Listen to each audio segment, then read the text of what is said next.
ನಮಸ್ಕಾರ, ಆದಾಬ್, ಜೈ ಭೀಮ್. ನಾನು ನಿಮ್ಮ ಭಾಗ್ಯನಾರಾಯಣ ಬೊಗ್ಗವರಪು. ನೀವು ನೋಡ್ತಾ ಇದ್ದೀರಿ ಸುದ್ದಿ ಸರ್ಕಲ್. ಧರ್ಮಸ್ಥಳ SIT ತನಿಖೆಯಲ್ಲಿ ಹೊಸ ಬೆಳವಣಿಗೆ ಏನು ಅಂದ್ರೆ, ಚಿನ್ನಯ್ಯ ಒಂದು ಹೇಳಿಕೆಯನ್ನು ಕೊಟ್ಟಿದ್ದಾನೆ. ಕಂಪ್ಲೀಟ್ ಉಲ್ಟಾ ಹೊಡೆದಿದ್ದಾನೆ. ಅದರ ಜೊತೆಗೆ ಹೊಸ ಸೇರ್ಪಡೆಯನ್ನು ಸೇರಿಸಿದ್ದಾನೆ. ಏನು ಅಂದ್ರೆ, ನಾನು ಪ್ರಕಾಶ್ ರೈ ಜೊತೆ ಮಾತನಾಡಿದ್ದೆ. ಪ್ರಕಾಶ್ ರೈ ನನ್ನನ್ನ ತಬ್ಬಿಕೊಳ್ತೀನಿ, ಮುತ್ತು ಕೊಡ್ತೀನಿ ಅಂತ ಹೇಳಿದ್ರು ಅಂತ ಒಂದು ಹೇಳಿಕೆ ಕೊಟ್ಟ. ಅದರ ಜೊತೆಗೆ 200 ಕೋಟಿ ರೂಪಾಯಿಗಳ ಪ್ಲಾನ್ ಇದು, ನನಗೂ 50 ಲಕ್ಷದವರೆಗೆ ಆಮಿಷ ಒಡ್ಡಿದ್ರು, ಆ ಕಾರಣಕ್ಕಾಗಿಯೇ ಇದೆಲ್ಲ ನಡೆದಿದ್ದು, ಇದೊಂದು ಷಡ್ಯಂತ್ರ, ಧರ್ಮಸ್ಥಳದ ವಿರುದ್ಧ ಷಡ್ಯಂತ್ರದ ಭಾಗ ಅಂತ ಹೇಳಿಕೆಯನ್ನ ಕೊಟ್ಟ. ಆ ಹಿನ್ನೆಲೆಯಲ್ಲಿ ಪ್ರಕಾಶ್ ರೈ ಹೆಸರು ಸಿಕ್ಕಾಪಟ್ಟೆ ಮುನ್ನೆಲೆಗೆ ಬಂತು. ಮಾರಿಕೊಂಡ ಮಾಧ್ಯಮಗಳು ಆ ಪದವನ್ನ ಮೈಂಡ್ ಅಲ್ಲಿ ಇಟ್ಕೊಳ್ಳಿ. ಅದರ ಬಗ್ಗೆ ತುಂಬಾ ವಿಚಾರ ನಡೀತಿ ಇವತ್ತು. ಸುಮಾರು ಒಂದು ಗಂಟೆ ಕಾಲ ಪ್ರಕಾಶ್ ರೈ ಅವರ ಸುದ್ದಿಗೋಷ್ಠಿಯಲ್ಲಿ ಅದರ ಬಗ್ಗೆನೆ ಗಲಾಟೆ, ಚರ್ಚೆ, ವಾದ ವಿವಾದ ಎಲ್ಲ ನಡೀತು. ಅದಿರ್ಲಿ, ಆಮೇಲೆ ವಿವರಿಸ್ತೀನಿ ಅದನ್ನ. ಸೊ ಪ್ರಕಾಶ್ ರೈ ಹೆಸರು ಬಂದ ತಕ್ಷಣನೇ ಗೋಧಿ ಮಾಧ್ಯಮಗಳು, ಎಂಜಲು ಮಾಧ್ಯಮಗಳು, ಮಾರಿಕೊಂಡ ಮಾಧ್ಯಮಗಳಿಗೆ ಹಬ್ಬ. ಯಾಕೆಂದ್ರೆ ಮೋದಿಯನ್ನ ಟೀಕಿಸುವ ವ್ಯಕ್ತಿಯ ವಿರುದ್ಧ ಏನಾದ್ರೂ ಒಂದು ಆರೋಪ, ಸುಳ್ಳೋ ಪಳ್ಳೋ, ಕೇಳಿ ಬಂದ್ರೆ ಅವರಿಗೆ ಹಬ್ಬ. ಯಾಕಂದ್ರೆ ದಿನ ಬೆಳಗಾದ್ರೆ ಅದನ್ನ ಇಟ್ಕೊಂಡು ಅವರನ್ನ ಸಿಕ್ಕಾಪಟ್ಟೆ ಅಟ್ಯಾಕ್ ಮಾಡಬಹುದು ಅಂತ. ಸೊ ಪ್ರಕಾಶ್ ರೈನ ಸಿಕ್ಕಾಪಟ್ಟೆ ಅಟ್ಯಾಕ್ ಮಾಡ್ಕೊಂಡು ಬಂದ್ರು. ಪ್ರಕಾಶ್ ರೈ ಉತ್ತರ ಕೊಡಬೇಕು ಅಂತ ಪಟ್ಟು ಹಿಡ್ತಿದ್ರು. ಪ್ರಕಾಶ್ ರೈ ಒಂದು ಸ್ಟೇಟ್ಮೆಂಟ್ ಅನ್ನ ಬಿಡುಗಡೆ ಮಾಡಿದ್ರು. ನಾನು ಹೊರಗಡೆ ಇದ್ದೀನಿ, ಬೆಂಗಳೂರಿಗೆ ಬಂದ ತಕ್ಷಣ ಪ್ರೆಸ್ ಕಾನ್ಫರೆನ್ಸ್ ಮಾಡಿ ಎಲ್ಲದಕ್ಕೂ ಉತ್ತರ ಕೊಡ್ತೀನಿ ಅಂತ ಒಂದು ಸ್ಟೇಟ್ಮೆಂಟ್ ಅನ್ನು ಕೊಟ್ಟಿದ್ರು. ಅದರ ಪ್ರಕಾರ ಇವತ್ತು ಬೆಂಗಳೂರಿನ ಪ್ರೆಸ್ ಕ್ಲಬ್ ನಲ್ಲಿ ಸುದ್ದಿಗೋಷ್ಠಿಯನ್ನು ನಡೆಸಿದ್ರು. ಸೊ ಆ ಸುದ್ದಿಗೋಷ್ಠಿಯಲ್ಲಿ ಅವರು ಚಿನ್ನಯ್ಯನೊಂದಿಗೆ ಫೋನಲ್ಲಿ ಮಾತನಾಡಿದ್ದರ ಬಗ್ಗೆ ಏನನ್ನ ಒಪ್ಪಿಕೊಂಡ್ರು, ಏನೆಲ್ಲ ವಿವರಗಳನ್ನ ಕೊಟ್ರು, ಪ್ಲಸ್ ಎಂಜಲು ಮಾಧ್ಯಮ ಅಂತ ಕರೆದಿದ್ದಕ್ಕೆ ನಿಜವಾಗ್ಲೂ ಹೆಗಲು ಮುಟ್ಟಿ ನೋಡಿಕೊಂಡಂತಹ ಒಂದಷ್ಟು ಜನ ಅರಚಾಡಿ ಕಿರುಚಾಡಿ ಮಾತನಾಡಿದ್ದು ಏನಾಯ್ತು, ಅದನ್ನು ಸಹ ವಿವರಿಸುವಂತಹ ಪ್ರಯತ್ನವನ್ನು ಮಾಡ್ತೀನಿ. ಸೊ ಇಂಪಾರ್ಟೆಂಟ್ ವಿಷಯ ಏನು ಅಂದ್ರೆ, ಚಿನ್ನಯ್ಯನನ್ನ ಫೋನಲ್ಲಿ ಮಾತನಾಡಿದೆ ಅನ್ನೋ ವಿಚಾರಕ್ಕೆ ಪ್ರಕಾಶ್ ರೈ ಹೇಳಿದ್ದು ಏನು?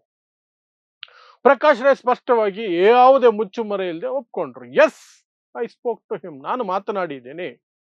ನನಗೆ ಈ ಬೆಳವಣಿಗೆಗಳನ್ನೆಲ್ಲ ಗಮನಿಸ್ತಾ ಇದ್ದೆ.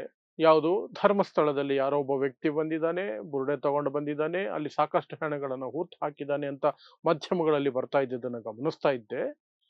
ಅದರ ಆತಂಕವೂ ಇರ್ತಿತ್ತು, ನನಗೆ ಭಯನೂ ಆಗ್ತಿತ್ತು. ಏನಾಗ್ತಿದೆ ಸಮಾಜದಲ್ಲಿ, ಏನಾಗ್ತಿದೆ ಈ ವಿಚಾರದಲ್ಲಿ ಅನ್ನುವಂಥ ಯೋಚನೆಯಲ್ಲಿ ನಾನು ಸಹ ಇದ್ದೆ. ಯಾಕೆಂದ್ರೆ ನಾನೊಬ್ಬ ಸಾಮಾಜಿಕ ಕಾರ್ಯಕರ್ತ, ಹಾಗಾಗಿ ನಾನು ಸಹ ಒಂದಷ್ಟು ಅದರ ಬಗ್ಗೆ ತಲೆ ಕೆಡಿಸ್ಕೊಂಡಿದ್ದೆ. ಆ ಸನ್ನಿವೇಶದಲ್ಲಿ ಇದ್ದಕ್ಕಿದ್ದ ಹಾಗೆ ನನಗೆ ಗಿರೀಶ್ ಮಟ್ಟಣ್ಣವರವರಿಂದ ಫೋನ್ ಕಾಲ್ ಬಂತು. ಆ ಫೋನ್ ಕಾಲ್ ಮಾಡಿದಂತಹ ಗಿರೀಶ್ ಮಟ್ಟಣ್ಣವರು, ಹೀಗೆ ಒಬ್ಬ ವ್ಯಕ್ತಿ ಬಂದಿದ್ದಾನಲ್ಲ ಧರ್ಮಸ್ಥಳ ವಿಚಾರವಾಗಿ, ಮಂಡ್ಯದ ವ್ಯಕ್ತಿ, ಆತ ನಿಮ್ಮ ಜೊತೆ ಮಾತನಾಡ್ಬೇಕಂತೆ ಅಂತ ಹೇಳಿದಾಗ ನಾನು ಹೌದಾ ಕೊಡಿ ಅಂದೆ. ಯಾಕೆಂದ್ರೆ ಅಷ್ಟು ದೊಡ್ಡ ವಿಚಾರ ನನ್ನ ಹತ್ರ ಮಾತಾಡಬೇಕು ಅಂದಾಗ ನನಗೂ ಕುತೂಹಲ ಪ್ಲಸ್ ತಿಳ್ಕೋಬೇಕು ಅನ್ನುವಂಥದ್ದು ಇತ್ತಲ್ಲ, ಹಾಗಾಗಿ ನಾನು ಮಾತನಾಡಿದೆ. ಸೊ ಅದರಲ್ಲಿ ಏನ್ ಮಾತಾಡಿದ್ವಿ ನಾನು ಮತ್ತು ಚಿನ್ನಯ್ಯ ಅನ್ನೋದನ್ನು ಸಹ ಪ್ರಕಾಶ್ ರೈ ಅವರ ಪ್ರಕಾರ ಏನಿದೆ ಅನ್ನೋದನ್ನ ಹೇಳಿದ್ದಾರೆ. ಏನು ಹೇಳಿದ್ರು ಪ್ರಕಾಶ್ ರೈ? ನನಗೆ ಫೋನ್ ಅವರು ಕೊಟ್ಟ ತಕ್ಷಣ ಅವರು ಮಾತಾಡ್ತಿದ್ದ ಭಾಷೆ ತಮಿಳಿತ್ತು. ಅದು ಕೂಡ ಪ್ಯೂರ್ ತಮಿಳಲ್ಲ, ತಮಿಳು ಮಿಶ್ರಿತ ತೆಲುಗು ಇತ್ತು. ನಾನು ಕೇಳಿದೆ, ಮಂಡ್ಯದವರು ಅಂತೀರಿ, ತಮಿಳು ಮಾತಾಡ್ತಿದ್ದೀರಿ ಅಂದ್ರೆ, ಇಲ್ಲ ನಾವು ತಮಿಳವರೇ ಅಂತ ಅವ್ರು ಹೇಳಿದ್ರು. ಅನಂತರ ಏನಾಯ್ತು ಅನ್ನೋದನ್ನು ಸಹ ವಿವರಿಸ್ತಾರೆ. ಚಿನ್ನಯ್ಯ ಹೇಳ್ದ, ನಾನು ಈ ತರ ಎಲ್ಲ ಹೂತಿಟ್ಟಿದ್ದನ್ನೆಲ್ಲ ಒಪ್ಕೊಂಡಿದ್ದೀನಿ, ಬಂದಿದ್ದೀನಿ, ಕೇಸ್ ಇದಾಗ್ತಿದೆ, ನನ್ನನ್ನ ಇಂಥ ದಿನಾಂಕಕ್ಕೆ SIT ತನಿಖೆಗೆ ಅಥವಾ ಪೊಲೀಸ್ ಸ್ಟೇಷನ್ಗೆ ಕರೆದಿದ್ದಾರೆ ಅಂತ. ಆಗ ಪ್ರಕಾಶ್ ರೈ ಅವರು ಸ್ಪಷ್ಟವಾಗಿ ಅದನ್ನ ವಿವರಿಸ್ತಾರೆ, ಪ್ರಕಾಶ್ ರೈ ಏನು ಮಾತನಾಡಿದ್ರು ಅಂತ. ಯಾವಾಗ ಚಿನ್ನಯ್ಯ ಹಾಗೆ ಹೇಳದ್ನೋ ಆಗ ಪ್ರಕಾಶ್ ರೈ ಹೇಳುದು, ಒಳ್ಳೇದು, ಹೋಗಿ ಎಲ್ಲವನ್ನು ನಿನಗೆ ಗೊತ್ತಿರೋ ಸತ್ಯ ಎಲ್ಲ ಹೇಳ್ಬಿಡು ಅಂತ ಹೇಳಿದೆ ಅವ್ರಿಗೆ.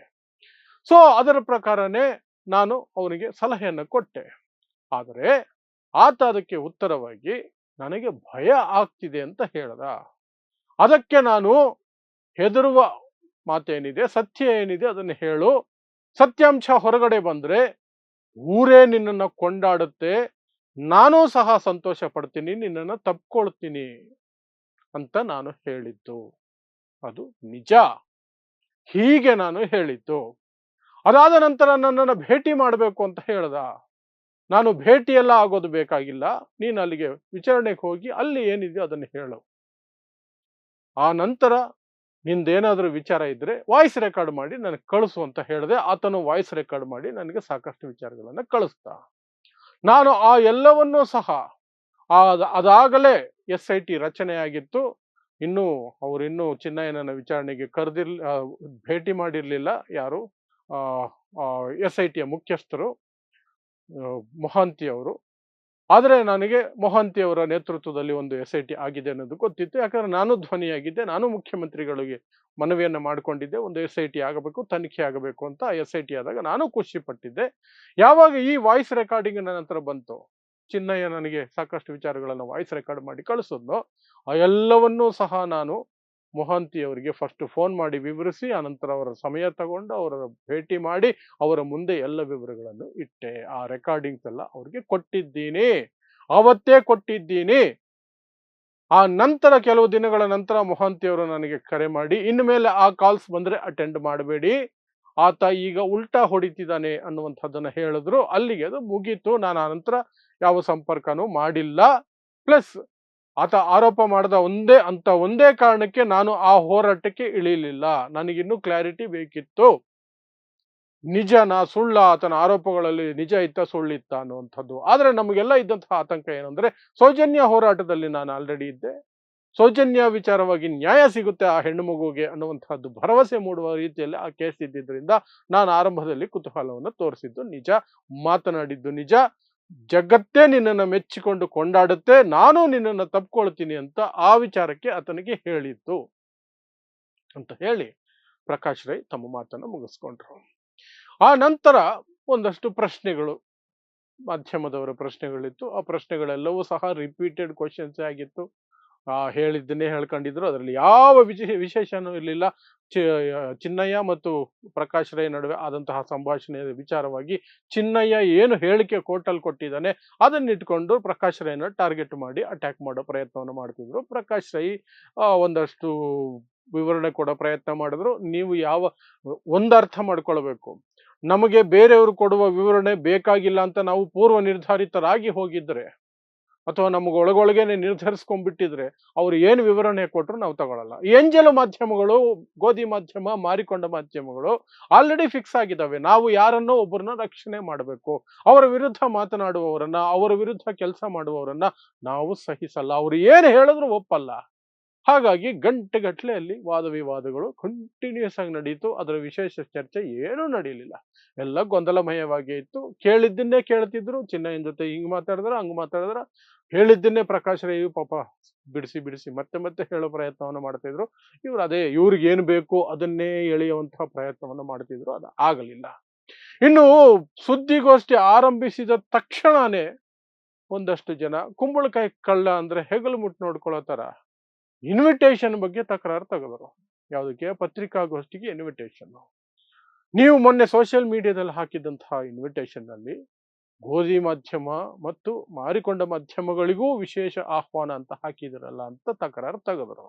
ಯಾರನ್ನ ನೀವು ಬೈತಿದ್ದೀರಿ ಅಂತ. ಪ್ರಕಾಶ್ ರೈ ಹೇಳಿದ್ರು, ನಿಮ್ಮನ್ನಲ್ವಲ್ಲ, ನೀವ್ಯಾಕೆ ತಲೆ ಕೆಡ್ಸ್ಕೊಳ್ತೀರಿ? ಮಾರಿಕೊಂಡವರು ಅವ್ರ ತಲೆ ಕೆಡ್ಸ್ಕೊಳ್ಬೇಕು, ನೀವು ಮಾರ್ಕೊಂಡಿದ್ದೀರಾ, ಇಲ್ಲ ಅಂದ್ರೆ ಸುಮ್ನಿರಿ ಅಂತ ಹೇಳಿದ್ರೆ ನೋ. ಯಾಕಂದ್ರೆ ಇವ್ರಿಗೆ ಗೊತ್ತಲ್ಲ ಮೆಟ್ಟಲ್ಲಿ ಹೊಡಿತಾ ಇರೋದು ಯಾರಿಗೆ ಅಂತ. ಪ್ರಕಾಶ್ ರೈ ಇವರಿಗೆ 2 ವಿಚಾರಕ್ಕೆ ಟಾರ್ಗೆಟ್. ಒಂದು ಧರ್ಮಸ್ಥಳದ ವಿಚಾರದಲ್ಲೂ ಟಾರ್ಗೆಟ್, ಇನ್ನು ಬಿಜೆಪಿ RSS ನರೇಂದ್ರ ಮೋದಿನ ಟೀಕೆ ಮಾಡ್ತಾರೆ ಅನ್ನೋ ಕಾರಣಕ್ಕೂ ಟಾರ್ಗೆಟ್.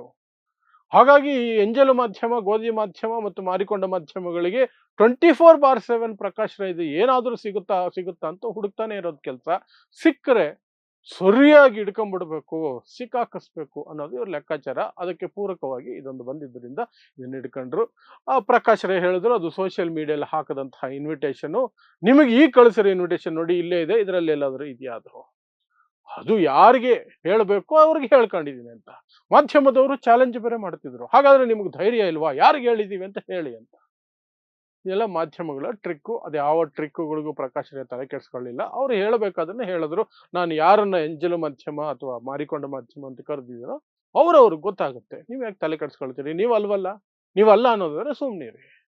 ಹೀಗೆ ಇದನ್ನು ಮಾಡಿಕೊಂಡ್ರು. ಸೊ ಒಟ್ಟಾರೆಯಾಗಿ ಇಡೀ ಸುದ್ದಿಗೋಷ್ಠಿ ಸಾಕಷ್ಟು ಗೊಂದಲದಲ್ಲೇ ಇತ್ತು. ಬಟ್ ಪ್ರಕಾಶ್ ರೈ ಕ್ಲಾರಿಟಿಯಾಗಿ ಅವರು ಹೇಗೆ ಏನನ್ನ ಮಾತನಾಡಿದ್ರು, ಯಾವ ಸಂದರ್ಭದಲ್ಲಿ ಮಾತನಾಡಿದ್ರು, ಯಾವ ಪದಗಳನ್ನ ಹೇಳಿದ್ರು ಆ ಫೋನ್ ಕಾಲ್ನಲ್ಲಿ, ಆ ನಂತರ ಮೊಹಾಂತಿ ಅವರನ್ನ ಭೇಟಿ ಮಾಡಿ ಆ ರೆಕಾರ್ಡ್ಸ್ ಅನ್ನು ಕೊಟ್ಟ ಬಗ್ಗೆ ಸ್ಪಷ್ಟತೆಯನ್ನಂತೂ ಖಂಡಿತ ಕೊಟ್ರು.